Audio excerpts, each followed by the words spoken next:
The core wound of unworthiness is an internalized form of toxic shame. It's not true about who you actually are. It's a form of inauthentic conditioning that you've been programmed with from culture and childhood. It's a form of wounding, and it's just simply false about who you are. We're going to be going into some depth about this in this video, and I'm also going to be handling some potential objections that some people might actually have to the information that I'm sharing. So you began in childhood to identify, listen closely, with the external conditions, meaning the reflections and judgments that other people had of you, particularly authority figures. And this notion of self and identification, identity, don't take this for granted. This is the development of our ego, of our separate self, which is ultimately a mental construct. It doesn't exist objectively in the real world. It's something that we create. It's a fiction. It's a mental construct. And we come to create that construct based off of what other people tell us early in childhood. We just download it, we absorb it like a sponge. So you internalize and identified with toxic shame in your childhood in order to actually get your needs met, like acceptance and love and approval, things like this, connection. And now we're going to actually be distinguishing between toxic shame and healthy shame. Toxic shame attacks who you actually are. Toxic shame is a deep belief that you are bad, that you are unworthy, that you are wrong, right? It's all a matter of your identity. Who you are is bad and wrong.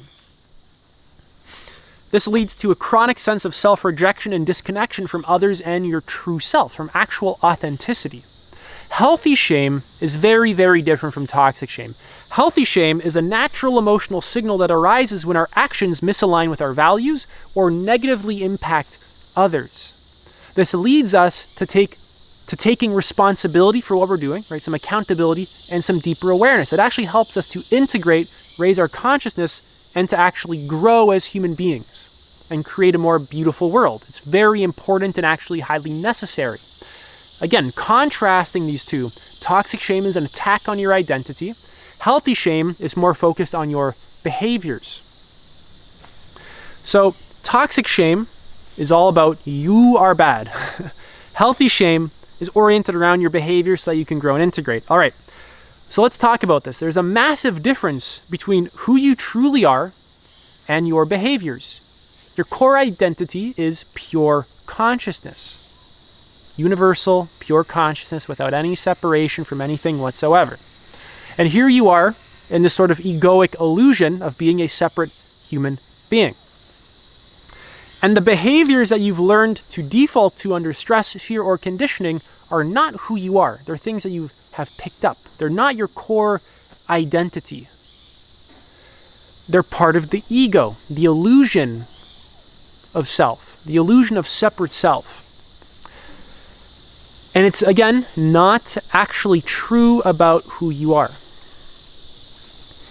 So healing toxic shame and realizing your natural worthiness requires emotional processing, a deep felt experience of that internalized shame, and a letting go of the narratives attached to your sense of self that create those patterns. Because you come to identify with those ideas, with those beliefs, with your mind, with your thoughts, with those feelings. That creates your sense of who you are in this moment. Your thoughts, your sensations, feelings, emotions, etc. And it's a matter of learning to turn towards those, to be the witness of them, to be aware of them, to be mindful of them, to feel them, and then to actually let go as you surrender into them. This is how you're going to process it and let go. You're essentially just coming to not identify with it. You're breaking your identification with it while processing it. So here's objection number one. But Lucas, what about people who are lazy, they're unmotivated, they don't work hard, etc.? When people appear lazy, when they are unmotivated, it's often not a character flaw. It's not that the human being is a horrible creature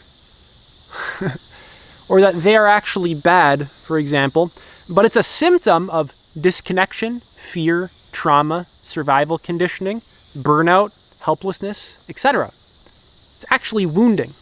You need to understand that a lot of human behavior is organized around wounding and trauma and the avoidance of pain. And not only that, it's also organized around ignorance. Deeply ignorant about all these kinds of things and how to process them and how this stuff kind of works, all this kind of stuff. Deep ignorance around who and what you are and the nature of existence. And this is what's actually controlling a lot of people.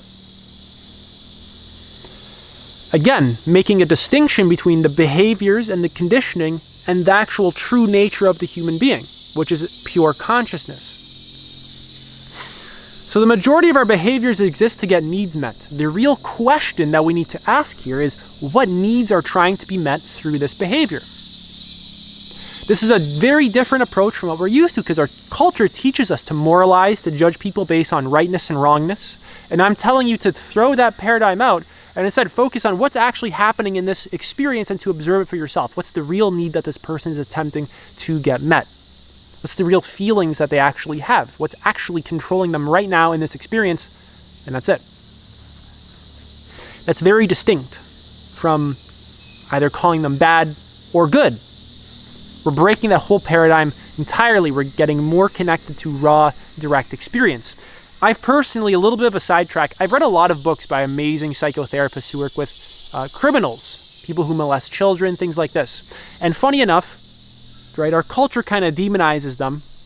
And of course, they're very dangerous to ordinary people.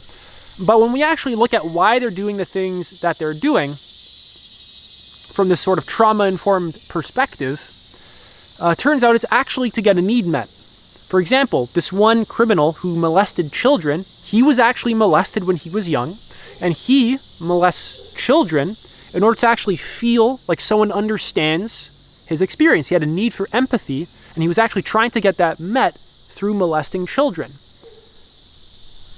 Right, just kind of a sidetrack to show you that the things we do, they're not just random or because we're just evil or bad, but because we're doing them to get a need met. That's a really extreme example. A lot of people will probably be repulsed by that or might just blatantly disagree and call the guy an evil, horrible human being. And again, right, very dangerous to a lot of people. But that doesn't really explain the deep reasons for why he's doing the things that he's doing, because he's bad and evil. I mean, that's a shitty explanation.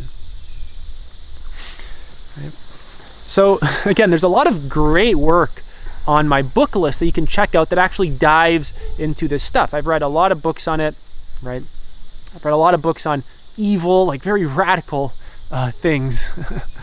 Right, like how does human evil work? What's actually going on there? Anger, hostility, and the basis of this kind of stuff. Right, I've got a lot of great stuff on my book list on that. Check out like Nonviolent Communication by Marshall Rosenberg. Fantastic stuff. I got some more stuff on there that I'm going to be putting on.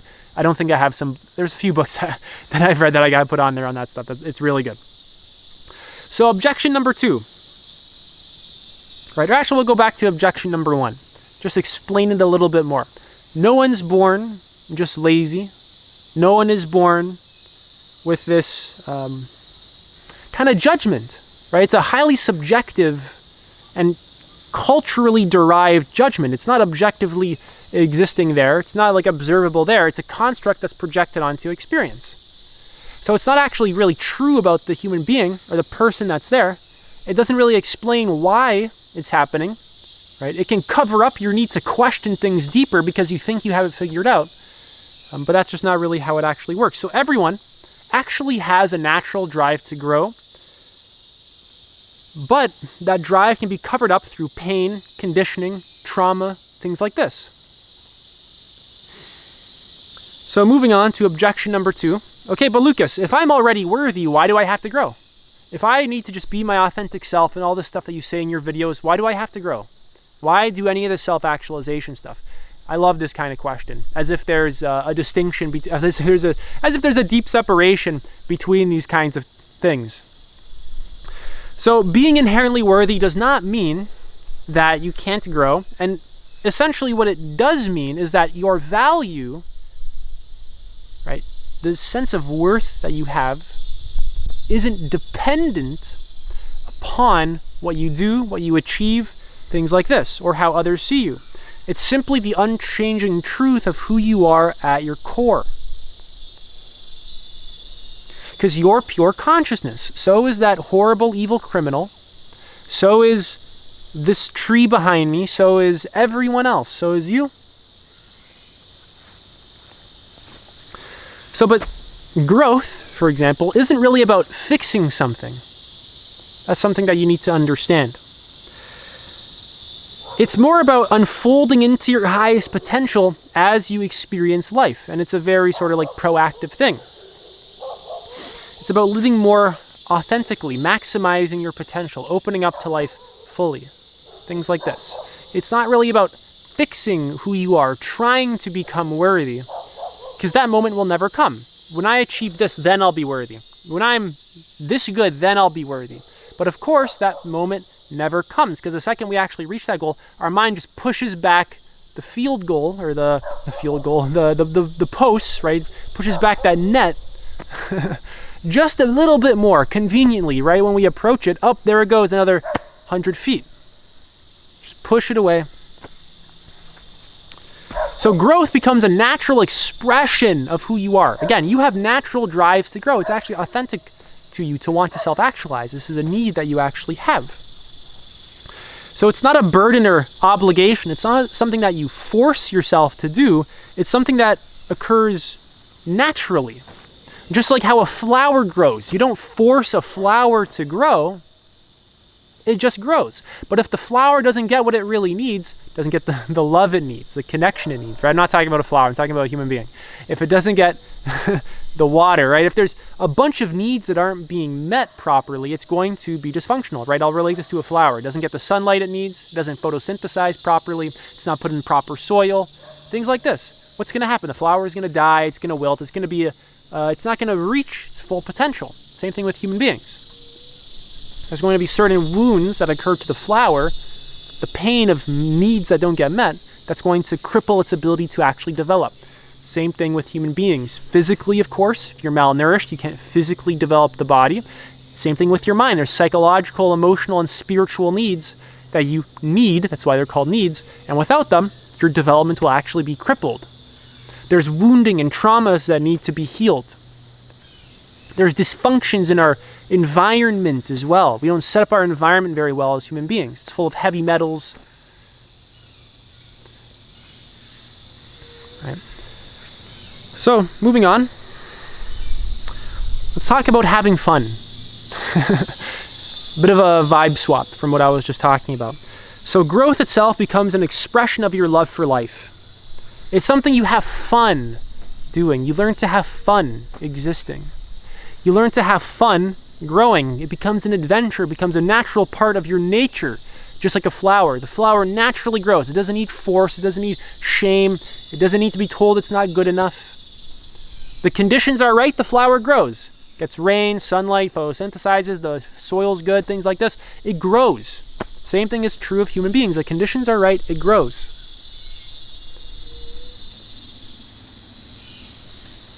Right? It's an internal thing and it's an external thing. You need a good environment. You also need the sincerity on the inside as well. So again, a flower doesn't force itself to grow. A human being does not need to force itself to grow. It simply occurs when conditions are right, when certain things are realized, when there's enough needs being met. You can't self-actualize if you don't have food. Right? You can't heal your traumas if you're locked away in a prison cell, where you have to defend yourself against other violent inmates. So when you let go and heal outdated narratives, outdated forms of conditioning, beliefs, and wounds that keep you stuck, you simply grow. Listen to this very closely. Growth happens naturally. What is unnatural is our resistance and struggle against our experience nonstop. What's unnatural is the fact that we close our hearts continuously to all forms of people. We create artificial divisions in our mind and we project them onto reality, and we use this to separate ourselves from each other and various people. This is inauthentic, this is ingenuine, it's not true, it's useful, but it's not really true. And all this resistance is actually what stops growth from happening. Because again, growth is natural, transformation is natural. Watch what happens when you let go of struggling against yourself or other people. Watch what happens when you let go of resistance to your emotions, to your own mind, when you learn to be mindful. This doesn't mean that you let people do whatever they want to you. Right? Maybe you surrender to your own needs, to the feeling of your own needs. You surrender to the signals that your nervous system is giving you. This person, I can't trust them. This person, they can actually be a threat to me. Right? The mature mind still sees everyone as one, not separate from each other. And it acts in alignment with that. It perceives it directly, not as a belief, but a direct awareness of the true nature of reality. So when growth is pressured or forced, it's a form of struggle and resistance. It's inauthentic. True growth happens when we create space, awareness, and we just allow it to happen naturally. There's an alignment. Things change organically. Transformation occurs naturally when you surrender. Growth is already an integral part of who you are. You have a need to self-actualize, to self-transcend. So does every other human being on this planet. Right? So just surrender and actually let it happen. But Lucas, what about violent criminals, like you said earlier? What about those kinds of people? Again, this is why it's actually important to study all this kind of stuff. To look into the psychology of why this is actually occurring. To look into the trauma of why this is actually occurring. Right? I have a lot of books on my book list. Before you leave a little snarky comment, maybe pick up some of them. Nonviolent Communication by Marshall Rosenberg. Michael Singer, things like this. So that's it for this video. If you're interested in working with me, you can apply to do so. Link is in the pinned comment. See you later.